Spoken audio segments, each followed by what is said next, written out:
everybody. It's been a while since we did a poolside chat. So figured it was hot today. I figured might as well.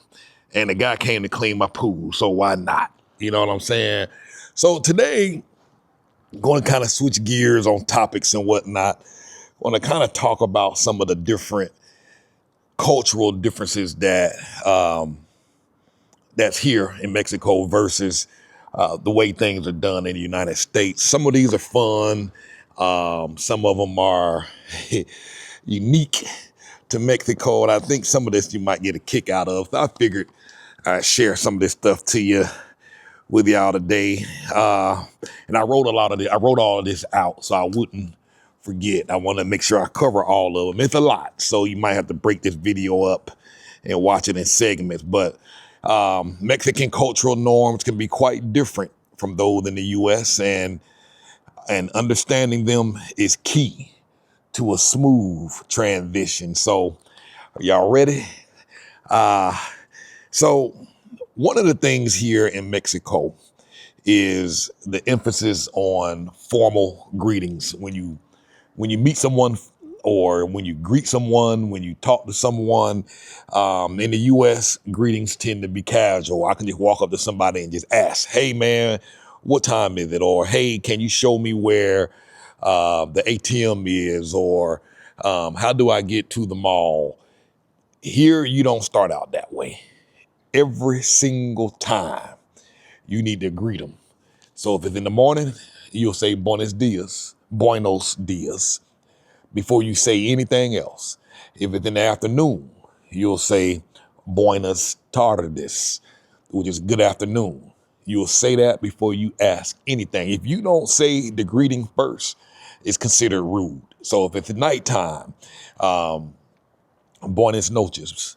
So if I walk up to someone and I go into the store and ask them, can you show me where the rice is at? Buenos dias.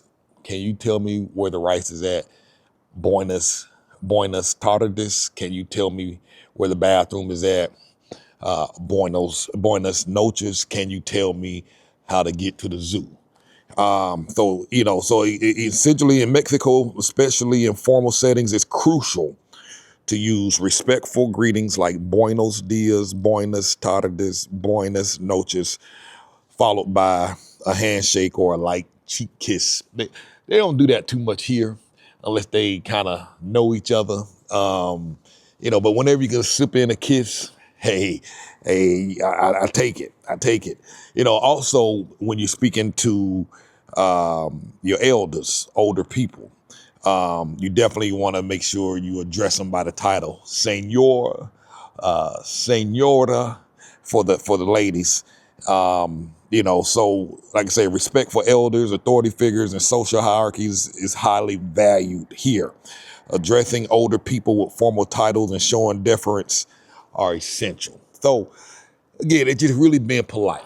In the States, when you walk up to somebody and start talking, here you got to greet them every single time. Indirect communication. Another thing here, Mexicans, they may use more indirect communication to avoid confrontation or causing offense. So oftentimes they may not just flat out say no. They might give you a vague maybe or we'll see, which could mean no. Like I say, they don't like to get in. They're not confrontational. They don't like to get into it with folks.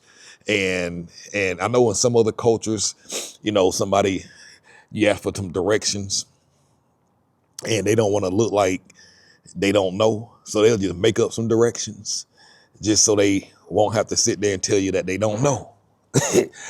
So it's different in other parts of the world. But here they tend not to be confrontational and they'll generally avoid arguing with you. And in fact, when they see you kind of getting all hot under the collar or a little anxious or showing some anxiety, they'll always tell you to calm down. They'll say tranquilo. For some people that make them mad when you tell them to calm down. Why are you telling me to calm down?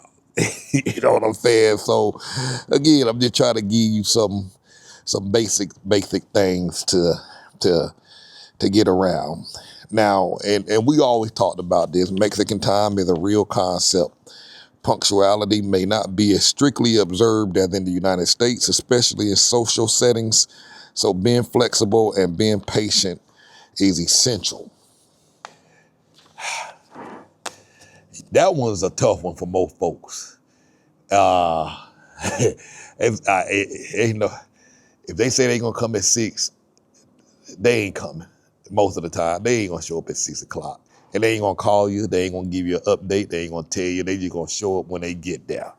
And as we talk about some of these other things, you'll understand a little bit better as to why. Well, matter of fact, they're saying here, family plays a central role in Mexican culture. Extended family gatherings are frequent and important.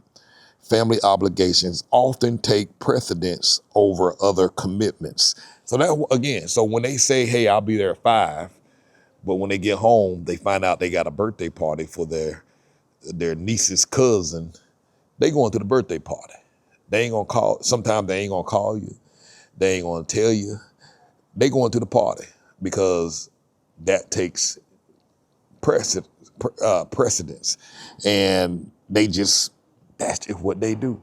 If they supposed to come by and sell you a car or buy a car, whether closing a real estate transaction, believe it or not, that the real estate transaction, they're gonna take a back seat. I see it all the time. Oftentimes people will come here, foreigners, when they first move here, they'll say, hey, I wanna look for houses on my own. I don't need any help. And in most cases you don't. But what happened is they fail to realize that when they calling these agents on a Saturday or Sunday and they don't hear back from them, because they'll send messages, say, hey, I want to see this listing, or can you tell me more about this property? And they do that on a Friday. They won't hear from them until Monday. And so oftentimes folk get frustrated and they be like, oh man, why ain't these people calling me back? I'm having a difficult time finding the place, because no, it's not that they just ghosted you or abandoned you. Again, family time on the weekend, they off work, they go all in on their day off. Particularly in the summertime, they at the beach, they hanging out with family, they at a party, celebrations, they ain't calling you. It don't matter how big a commission they gonna get. They busy, they tied up. They don't, like in the States, for everybody trying to make that dollar ain't that serious here. It's not important like that. And they could need it, but they going to the birthday party. That's just the way it is here. Public places may be noisier than what Americans are used to. Loud music, street vendors, and general activities are common, especially in urban areas. Man, I'm gonna tell you something. Mexico loud. On any given day, I can go to the pharmacy, Similares, and they will have a speaker outside the store, and it's just blasting. And that's common to see in many stores. I mean, I'm like, why they got this music blasting? I mean, they're not using the music to draw people into the store. They just blasted the music. I mean, they take the speaker and put it outside the door and blast it. It's not just no low random, it's blasting. And same thing, sometimes in the stores, inside the store, music will be blasting. They'll be blasting the heck out of that music. I don't know why. Even when we go to some of the restaurants, the music will be blaring. And I'm like, how can they hear the conversation that they're having with the people at the table that they would? Because the music is so loud. And many times it's so loud, we leave. We'll walk into a place and it's blasting and we're like, nah, this ain't gonna work. we gotta go somewhere where it's quiet. There's a place called Eladios, if I'm saying that right. They be blasting their stuff. And some of these restaurants, they'll be blasting the music, and then inside the restaurant, they'll have another area in the restaurant that's closed off and glassed off, so you don't have to listen to that loud music, because they know it's loud, but they do it anyway. Now, and the place be packed. It be packed. It ain't nobody else leaving, but for me, I'd be like, no, I'm trying to enjoy the conversation at the table. Food and dining. So again, I'm just sharing you some of the different things that they do here. Meals, eating, meals and eating out are important social occasions, especially family meals. Taking time to enjoy food and conversation is valued here. Street food is a significant part of Mexican cuisine. It's common to eat on the street and it's often delicious and affordable. So again, oftentimes you go to these restaurants, in the States, you go to the restaurant with your family or by yourself, they trying to rush you out the restaurant, especially if it's crowded and there's a wait. They trying to turn the table over, trying to move you out. Here, it's common to eat, and then after you eat, you just sit at the table for hours and just have conversation. That's what they do. There's no hurt. Nobody's rushing them. The waiter's not out there bringing a check. In fact, they don't bring the check to you until you ask for it. And even after you ask for the check, you generally got to ask them to come back to get the payment. So it's not understood. It's not understood that they gonna turn the table over. Nah, they don't bother you. They don't even come to the table. They don't mess with you until you're done, until you call them over to the table. So, like I say, it's not uncommon to see folks in the restaurant for hours. Literally hours. And that's hours after they done ate. That's just the way it is, So sometimes when you go to some of these restaurants, you might have a long wait to get in. You know what I mean? So it's serious here. So like I say, street food is a significant part of Mexican cuisine. It's common to eat food on the streets. It's often delicious and affordable. I eat street food probably every other day. A lot of people ask, is it safe? Do you get sick from eating the street food? No. I only got sick one time, and that was because I bought something. I knew I shouldn't have ate it just because of the location. And just nobody else was in line. I was the only clown buying food under a bridge, a hot dog. And it made me sick, and that's when I first got here. But, there have been periods I eat street food every single day. And I don't get sick, never had a gnarly stomach. The food has been great. And the benefit with street food is significantly cheaper than the restaurants. Unless, of course, you're dealing with like a specialty food truck, because they'll generally have some food trucks parked on the side of the road, and their food might be a little more costly. Which, again, depending on what you're trying to eat, what you want, you know what I'm saying? But the street food is really good. I encourage you to eat street food when you're visiting, and try it out. Provecho. It's customary to say provecho, which means enjoy your meal, to others when they are eating, even if you don't know them. So oftentimes when you're sitting down at the table and you're eating and somebody come in and they walk past you, or they're getting up from their table and they're leaving and they go past you, they'll say provecho. And that basically says enjoy your meal. So in the beginning, when I first got here, I didn't know what they were saying, but I noticed every time somebody walked past, they were saying something, and that was what they were saying. So when you're eating in a restaurant, you'll probably hear somebody say that. So again, everything here is greetings. So good morning, good afternoon, good night. Before you ask them a question, walking past them in the restaurant, provecho, and again, enjoy your meal. It's greeting. That's just what they do. And now I done got used to it. Understanding these cultural norms will help you navigate your life in Mexico with greater ease and respect. All right, so right now, let's see here. Talk about some of the more fun stuff. The piñata obsession. The piñata, that thing where they make them different animal shapes and stuff, and they fill it up with candy, and they got a broomstick, and then you bust that thing so you can get some candy. It's an obsession here. It's serious business. People make all kinds of piñatas, and beautiful, beautiful ones. And it's very affordable. And here it's not just for kids. Piñatas are a staple at almost any celebration, from birthdays to Christmas.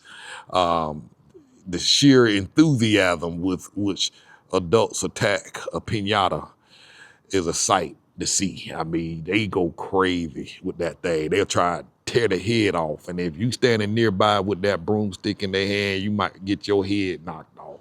Because they dead serious about it. So the piñata is serious business here. You know, we used to do that as kids, hang that piñata up and try and break that thing and get that candy. And once it busts, everybody go crazy and everybody go running to get their little treasure. The mariachi bands. So hiring a mariachi band for special occasions is a classic Mexican tradition. The emotional intensity and dramatic flair of a mariachi serenade is a unique experience. This is when these guys have on these little suits and hats, and they playing these instruments. And somebody might be singing, and you'll see that everywhere. You see it at the beach. You see it at some restaurants, particularly outdoor restaurants. Somebody will walk up and they'll have the band with them. You can pay them a little money and they will, perform. They'll serenade to your girl or to the guy, and it's fun. It's fun. It's just fun just listening to them and whatnot. So the mariachi band is a staple. They had some gringos, gringos are foreigners, and they were complaining at the beach because somebody had a mariachi band. The mariachi band was walking around, they were serenading and playing music, and then the folks started complaining, Americans and Canadians, trying to ban the mariachi band. I mean, literally trying to ban them from performing at the beach and trying to shut them down and trying to get a court order to ban it on the public beach. I mean, you can't come here trying to change cultural norms to your liking. You know what I mean? How you gonna come here and try and shut down the mariachi band? And the only folk that was complaining about it were foreigners. You can't do that. You know what I mean? If again, you just gotta know, they loud out here in Mexico. Colombia is another place. Colombia loud as hell, louder than Mexico. You know what I'm saying? So again, you just gotta kind of get your act together when you get ready to make this move. The paletero jingle, the sound of the paletero, with your ice cream vendors, bells ringing through the streets. The delightful experience. The carts are filled with delicious and unique flavors. So generally when you in your house, somebody will come down, driving down the street, ringing bells like this, is the ice cream guy. It might be have a loudspeaker on top of their car, making a moo sound, moo, moo, bringing milk. And then there's another sound for somebody selling pastries, and then somebody bringing fruits, and somebody you don't know what you're gonna get when you when you hear that noise coming down the road. And somebody might be on the loudspeaker, and they talking, and you go out there and get what you need. You know what I'm saying? So it's some of these experiences you won't get in a Pravada. So you give up some things living in a Pravada. A lot of little stuff like this, but you gain some things. So you got to kind of weigh the pros and the cons of what you want. Do you want to live the full experience of local Mexican culture, or do you want to kind of be in a private community where a lot of the noise is blocked off, a lot of the just a lot of different things are different. They shut off. They can't come into the community, to the provider, doing that type of stuff. So you got to decide what's best for you. I personally like living outside of a provider. Although when it's all said and done, when it's time to retire, probably end up inside of a provider. I don't know. The option's still up in the air. You know what I mean? Elotes,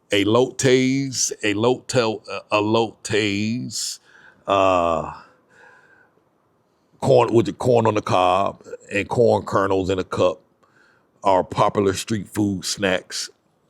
The sheer variety of toppings and seasonings is impressive. Now, they have these corn in the cob or these little corn kernels in the cup.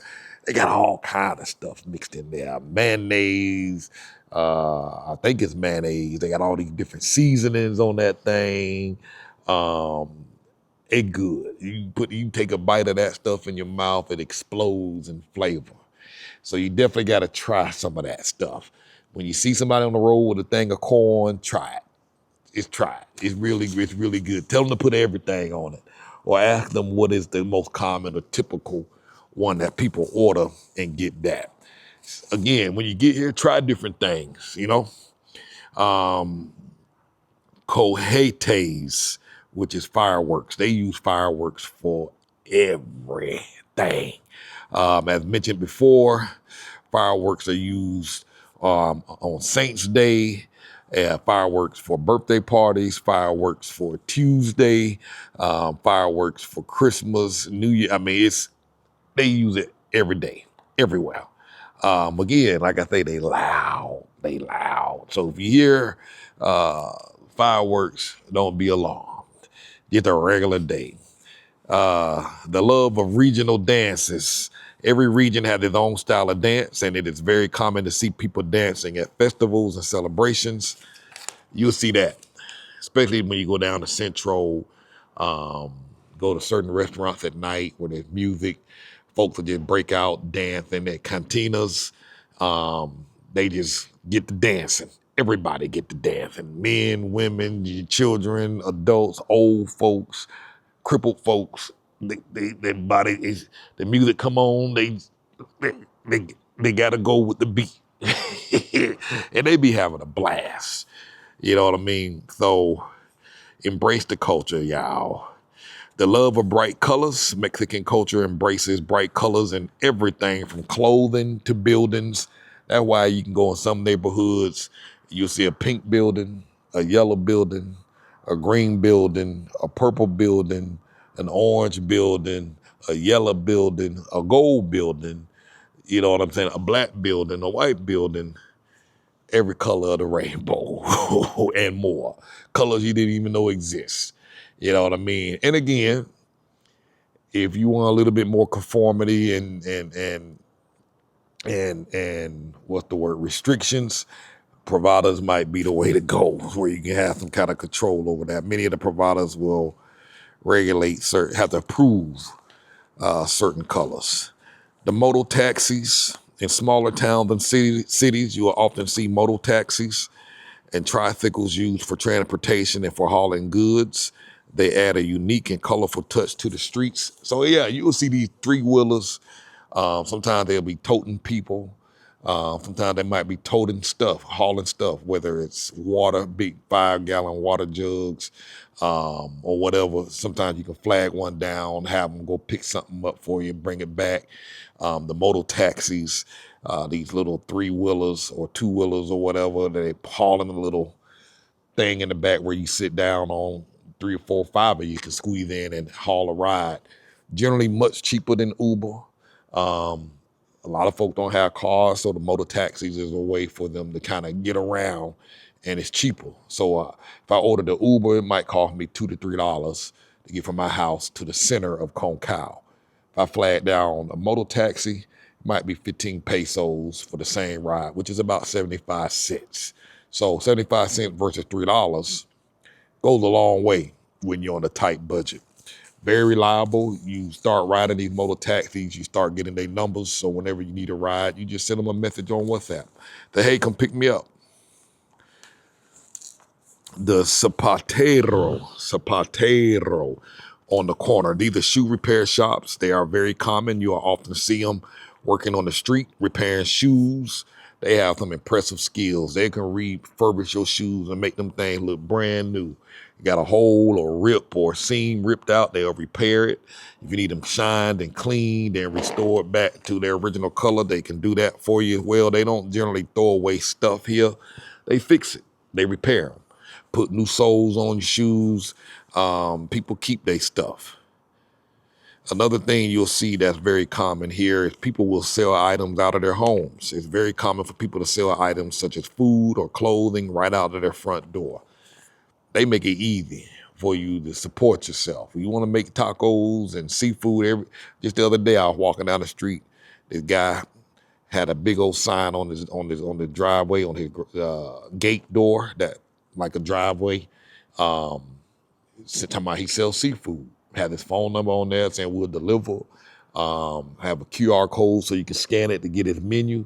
And you'll see that everywhere. People selling tamales out their trunk, out their house, on the corner, everywhere. Fruits, and like they say, clothes. If you make tables or whatever, or if you're a wood craftsman, whatever you're selling, they sell it right outside their front door. And like I said earlier, the way that many people will put speakers outside of their homes, it's very common to hear music playing from speakers placed outside of people's homes. I talked about that. That was at the store, but they'll also do it at their homes as well. Also, the amount of stray dogs that have collars. A lot of stray dogs will have collars, and indicating that they are cared for by the community. These fun and quirky aspects of Mexican culture add to the richness and vibrancy of the experience. So, man, I'm gonna tell y'all something. I've had a blast since I've been here, loving every moment, trying new foods, trying different things, and I'm 4 years in, and I'm still exploring and learning new things and trying different foods. I hadn't got out there yet to learn how to dance, but that's one of the things I hope to do in the near future, learn how to salsa, particularly as I'm getting older. It'll be great. It'll be a great form of exercise. But there's so much to do out here. You just got to get involved. You got to participate. The people here are very friendly. I know a lot of folks have been asking, well, with current U.S. policies and stuff going on in the politics between U.S. and Mexico, have you seen any attitudes or angst against you from the locals? And honestly, no. I think most people know that politics are politics no matter where you live. And if you watch TV long enough, you'll get mad and pissed off, but the people are just people. They friendly. You know what I mean? You're gonna have a couple of boneheads that say and do stuff, but they generate the minority. They're not the majority. You know what I mean? But since I've been here, felt nothing but kindness, kind people. Everybody just kind of, trying to take care of their family and live their best life. And if you focused on the negatives, if you focused on politics or political things, if you focused on this or focus on that, that's what you're going to see more of. I didn't come down here to get into politics. I didn't come down here to try and prove my way is the right way or their way is the wrong way. Man, I came down here to live. And as long as you here just living, man, folks ain't bothering you. I mean, folks got their own stuff going on. Folks ain't paying attention to what you doing. And they just trying to live. You just got to have an open mind and a genuine heart. And you're going to be good here. Like I'll tell you this, I said, most of the problems I had, and it ain't been a lot, it's just been from other foreigners. I ain't had no problem with any locals. It's generally the foreigners giving you the most grief. And which is one of the things that, I generally suggest that, you try and make friends with local people. And because they're gonna be the ones that'll be here long term. Foreigners come and go. Time things get difficult, they out of here. And now, if you made friends with all foreigners, they all gonna leave at some point. The majority of them gonna leave at some point. You know what I mean? That's why it's important that you start building local relationships so you can get deeply rooted. I interviewed a lady about a month ago, I think, Robin, and she said it best. Making friends. One of her closest friends here is a local. They go out to eat together. They go to restaurants. The lady goes with her sometimes on her appointments and translate for her. When you start making friends with locals, you're going to get the real experience. Think about it. She going to eat the foods that the locals eat. You're not going to be eating at the McDonald's, because many of the locals, they ain't going to the McDonald's. You know what I'm saying? So when you get local friends, and I see that with my kids, their friends are going to different places. They're not all going to the mall. I mean, although they do go to the mall, they ain't going to the mall every day. They'll hit up one of these tianguis, which is like an open space, open air flea market where they sell any and everything from food to clothes to shoes to used goods to furniture. They'll go hang out at one of those versus going to the mall. I mean, that's an activity and an event in itself, a tiangi, Tianguis.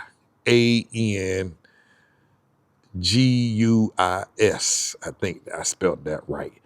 Look that up. Look for one of those. They'll just pop up somewhere in town. They generally hold them a few days a week. It's not just a weekend thing. Some places will do it like on a Thursday, Friday, Sunday, Monday, or whatever. And every community, for the most part, will generally have one.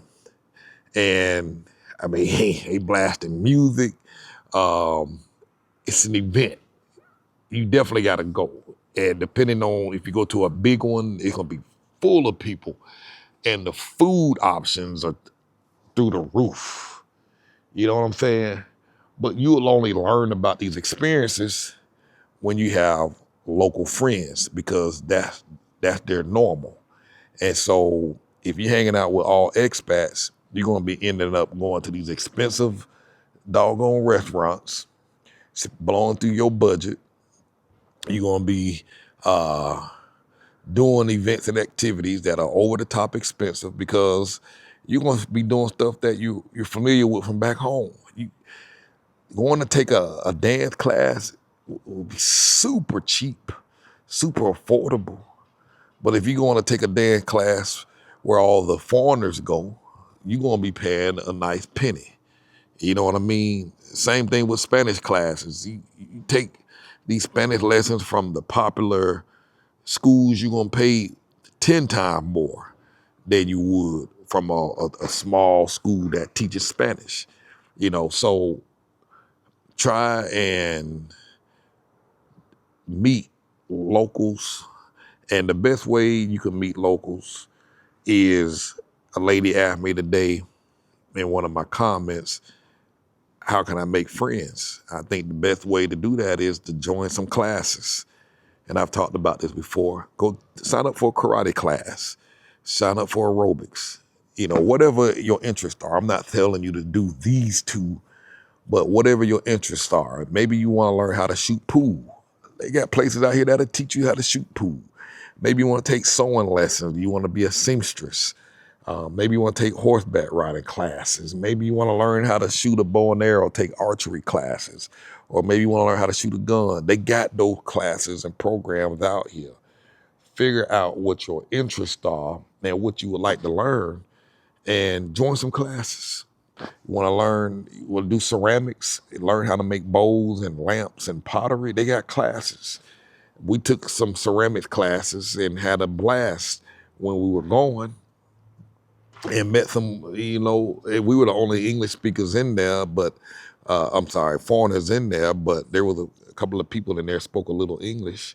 So with their little English and our little Spanish, we got along just fine. Got some phone numbers and everything. You meet people. That's how you meet them.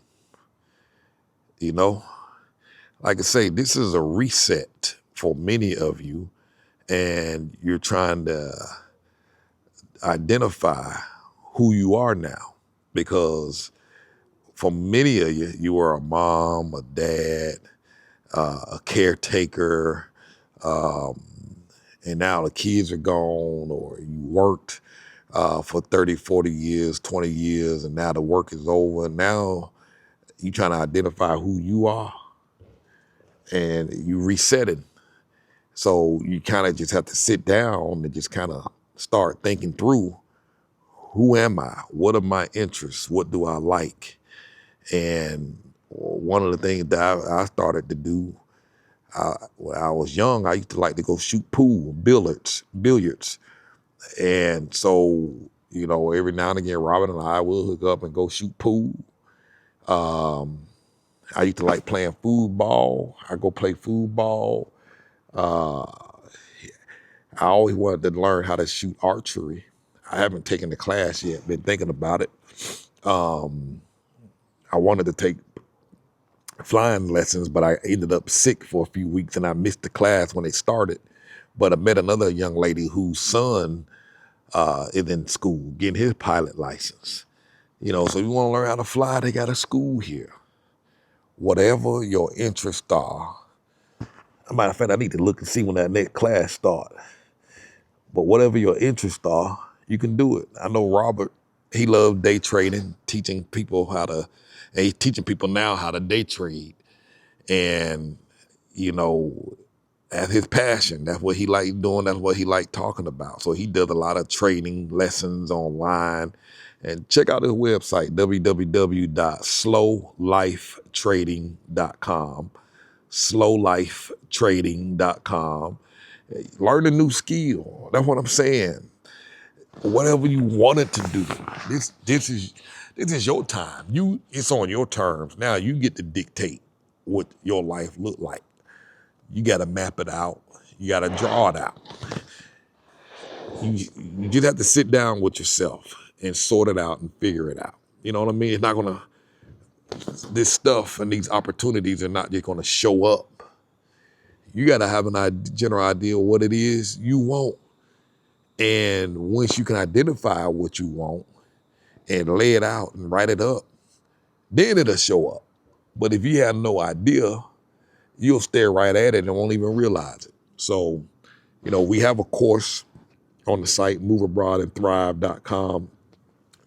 There's a link that says Academy, and we have some worksheets and stuff in that Academy where you can go down and break down and write up goals and identify the things that make you happy and what you're passionate about. Because again, you have to be intentional.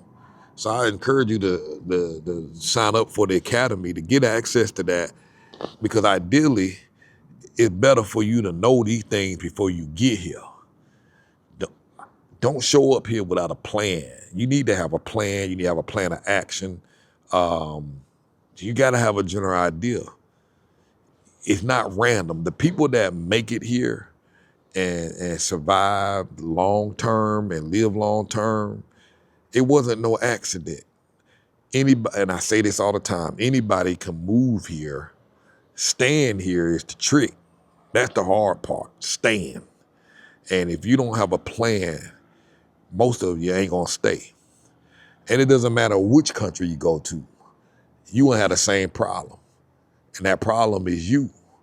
You don't have a clear plan of action, no goals, no identity, no knowledge or idea of what you want to do or what your interests are. And so you're gonna leave. You're not gonna stay. It's impossible. You know what I mean? So figure that out. Like I say, moveabroadandthrive.com, and click on the courses link and sign up for the Academy. It's a small investment, y'all. It's cheaper to do that than to buy a plane ticket and have to pack up and go back home. Everybody always trying to figure stuff out on their own. I'm telling you, you don't have to figure everything out on your own. Sometimes you can get all this stuff free on YouTube. Yeah, you can. You can. But you don't know what you don't know. And while you trying to figure it out, a small fee, and I'm not just trying to sell y'all nothing, a small fee can solve many of your problems right away. It's going to be more costly to come down here unprepared, and then you have to leave, start all over. A lot of folks done sold their house, their car, their furniture. They left their job. Now they got, when they go back to the States, because they didn't plan, now they have to get a job, get a car, buy a house, buy furniture, and reinvent themselves all over, starting from scratch again. It's better that you know what you're coming into before you get here. Because I promise you, it ain't easy. Do not confuse or convince yourself because it looks good online and that folks out here are living their best life and that you think you're going to come down here and do the same thing. A lot of that stuff you see online is a bunch of false, fake news, for lack of a better word. You know what I mean? A lot of them folks out there living their best life, smiling and grinning, they struggling and can barely keep their head above water. Half of them just lying about how good they got it. Now, see, the difference with me when I got here, see, folk come down here, they try to shine and make it look good. When I got here, I told y'all my finances was effed up. I told you straight up, I was broke. I told you I ain't had no money. I told you I came here so I can get my finances in order. So because I was honest with myself and honest with y'all, I didn't have to pretend I had it all together. I didn't have it all together. I'm just halfway getting it together now. I'm at a point where I'm 25% better than I was 4 years ago when I first got here. I'm behind schedule on saving money for building our own house. You know what I mean? I'm behind schedule. I don't ever want y'all to think that I got it right and that I'm perfect.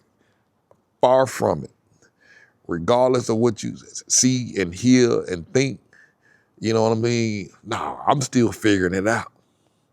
You know what I mean? I'm 4 years in and I'm still learning. I'm striving and I'm thriving a lot better than I was 4 years ago. Like I say, I'm just 25% better than I was 4 years ago when I first got here. It'd be 4 years in June. I want you to understand what I'm saying. I will never convince y'all or tell y'all that I finally financially made it. I haven't. I got a ways to go. You know what I mean? But I'm making progress. I'm making strides, and it's getting better. I could have done things better, different. You know what I mean? I had a plan. I stuck to it. I stuck to some of it. You know what I'm saying? And I'm trying to control my spending in terms of going out to eat. We love going out to eat. We just love it. You know what I mean? We love trying these mom and pop spots. We love it so much. Even Charlie is talking about, Daddy, I'm thinking about setting up a YouTube channel.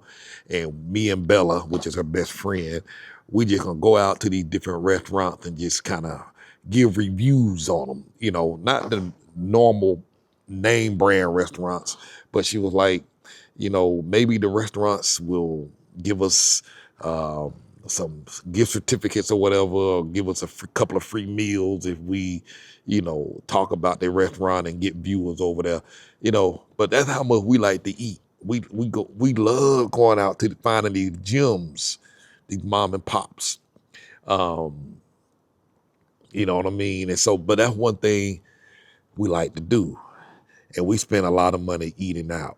And so, again, that's why I'm bringing that up to say that could have been further along in our goals if we weren't spending that money on that.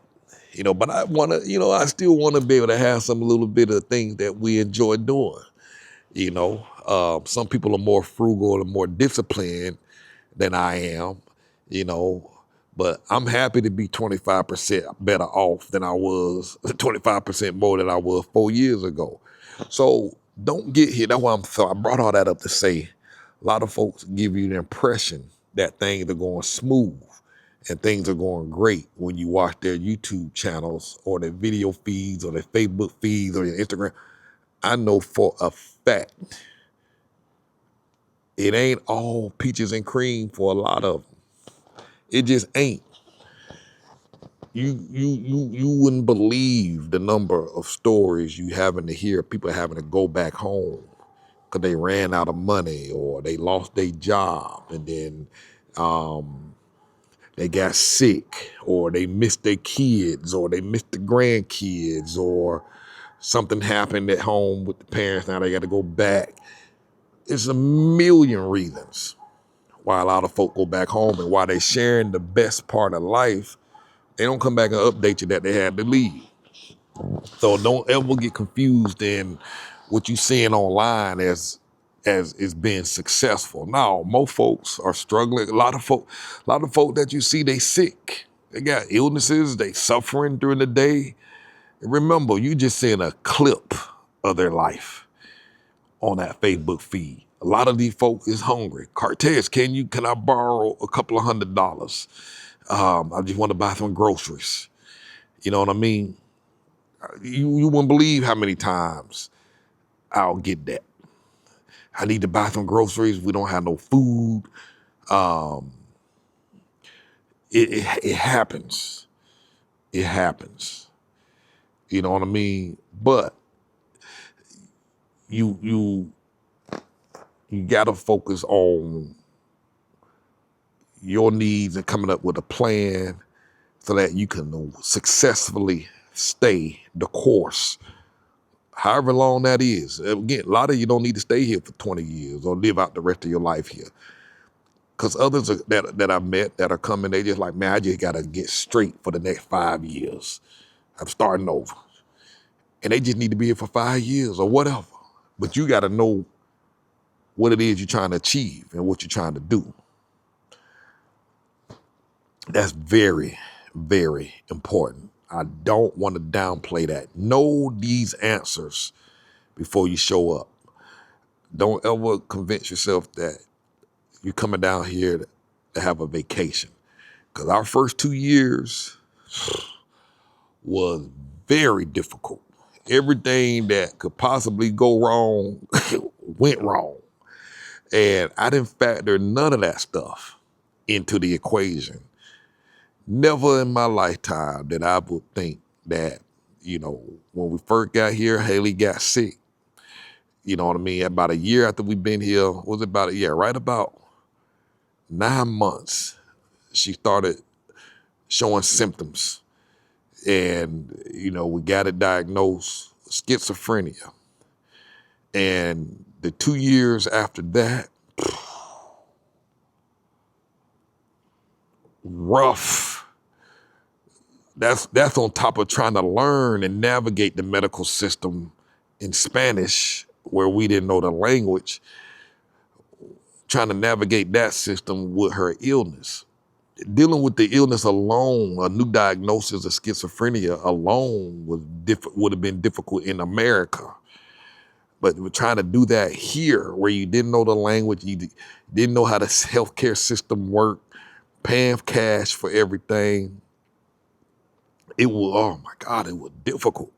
If anybody had an excuse to leave and go home, it was me. We had a legitimate reason to go back home. And folks kept saying, why don't y'all go back home? It was like, no, we live here now. We came here for a reason and we stand. And we gonna navigate this system and we gonna figure it out and we gonna make it work. And that's what we did.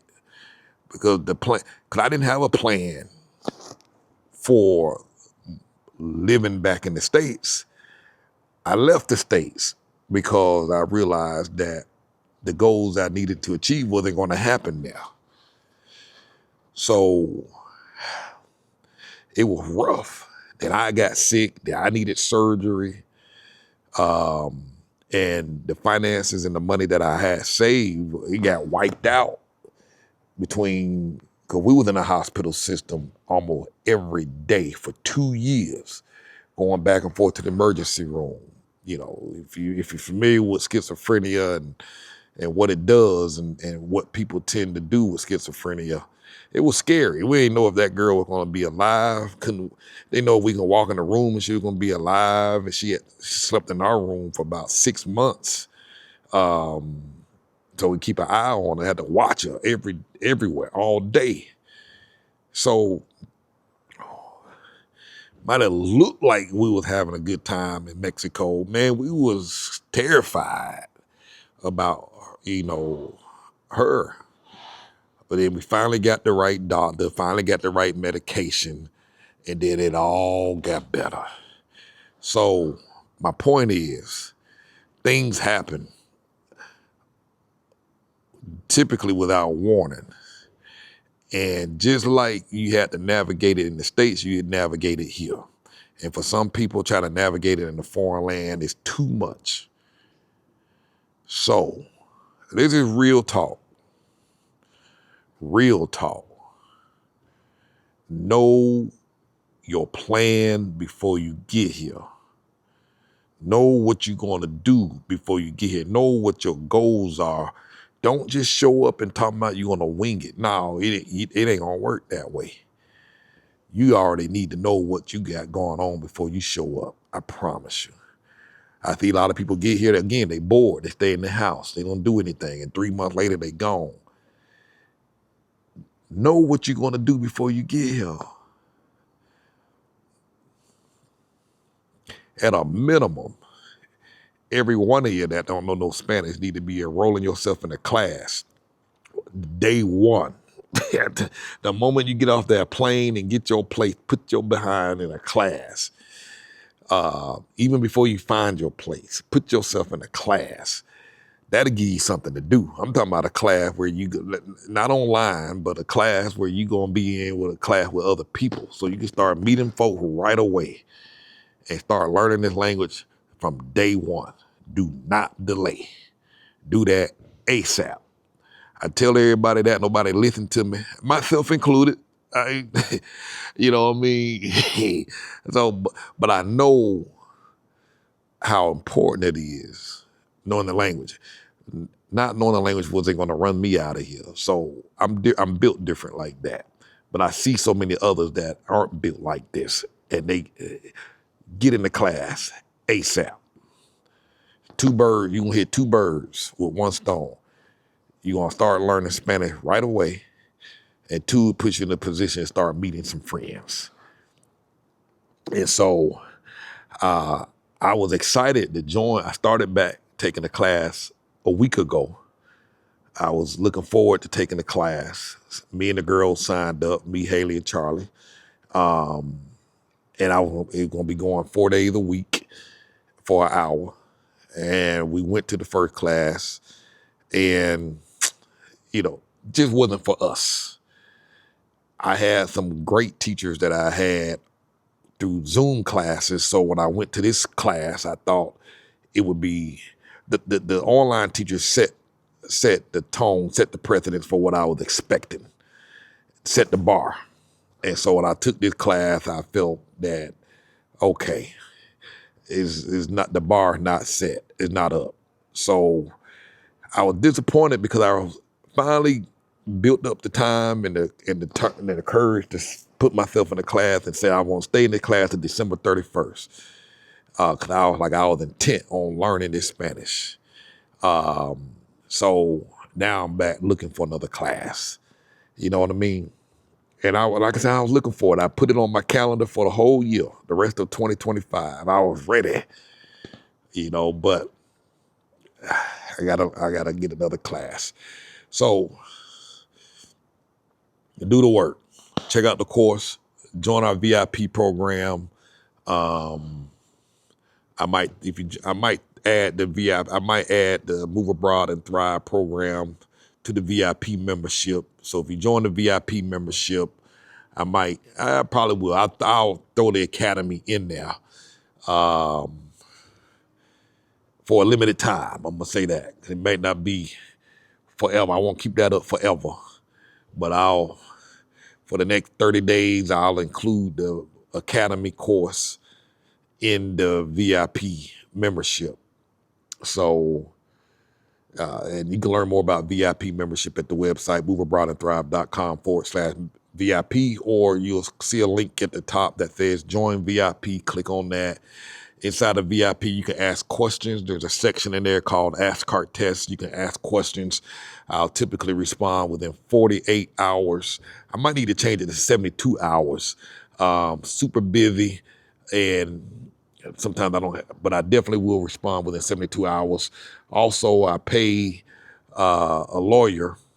I have a lawyer on retainer, and if members have a question, I generally send her the questions and she'll send them back to me. Sometimes it take her 3 to 4 days to send me an answer. So if you have questions, legal questions, whether it's about real estate or immigration, you can post the question in the VIP group and I can get it answered from the lawyer. That's part of your membership. So that's enough for today. I'm going to get out of this pool.